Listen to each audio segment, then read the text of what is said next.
আমি দুঃখিত, পিঠাগুলো কীভাবে দেয় আপনাকে দেখাইতে পারলাম না। এই দেখেন দুধের মধ্যে দিয়ে জাল করতেছে পিঠাগুলো। আস্তে আস্তে জাল করতে হবে আর আস্তে আস্তে নেড়ে ছেড়ে দিতে হবে। একটা পিঠাও ভাঙবে না।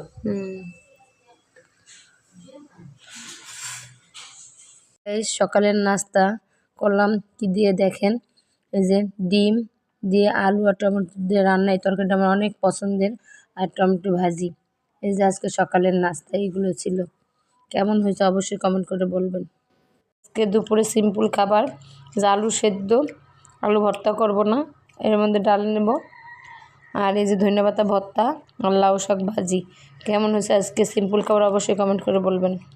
এখানে ধনেপাতা ভর্তা আছে, আলু সেদ্ধ আছে, বেগুন ভাজা আছে, ডাল আছে, একসাথে আজকে মাখিয়ে দুপুরের খাবার খাবো। কেমন হয়েছে সবাই অবশ্যই কমেন্ট করে বলবেন। এর খালা এখন শাক ভাজি করতেছে। এই যে শাক সেদ্ধ হয়ে গেছে, এখন তেলে দিবে। প্রথম শুকনো মরিচ দিয়ে দিল, শুকনো মরিচগুলো ভেজে তারপর পেঁয়াজ দিবে। পেঁয়াজ দিয়ে দিতেছে, মরিচ আগে ভেজে রাখছে। শাক ভাজি হইলে আবার শুকনো মরিচ না ভাজলে ভালো লাগে না। বাচ্চা হাগাইস করে ওরে আল্লাহ ঠান্ডা হয়ে গেছে বুঝলি।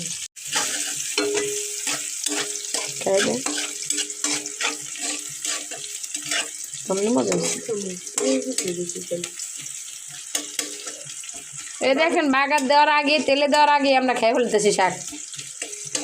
অনেক মজা, অনেক টেস্ট।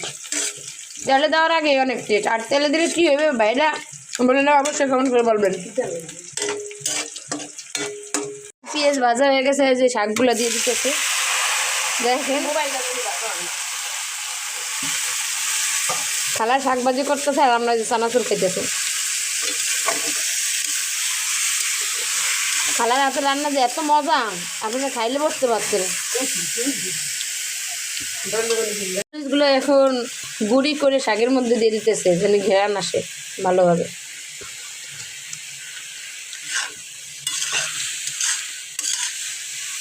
বোন আজকে পিঠা বানাবে, তার জন্য দুধ জাল করে নিতেছে। আজকে সুজি দিয়ে আমাদের দুধকুলি পিঠা বানানো হবে, সেই সুজি এখন জাল করে সেদ্ধ করে নিতেছে। এই যে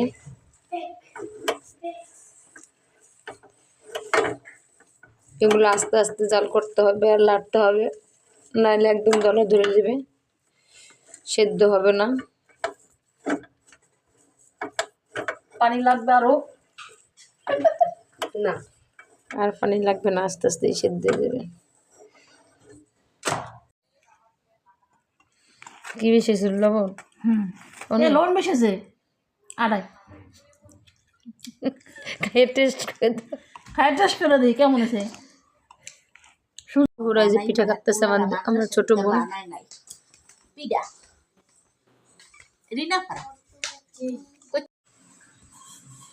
আমি দুঃখিত, পিঠাগুলো কীভাবে দেয় আপনাকে দেখাইতে পারলাম না। এই দেখেন দুধের মধ্যে দিয়ে জাল করতেছে পিঠাগুলো। আস্তে আস্তে জাল করতে হবে আর আস্তে আস্তে নেড়ে ছেড়ে দিতে হবে। একটা পিঠাও ভাঙবে না।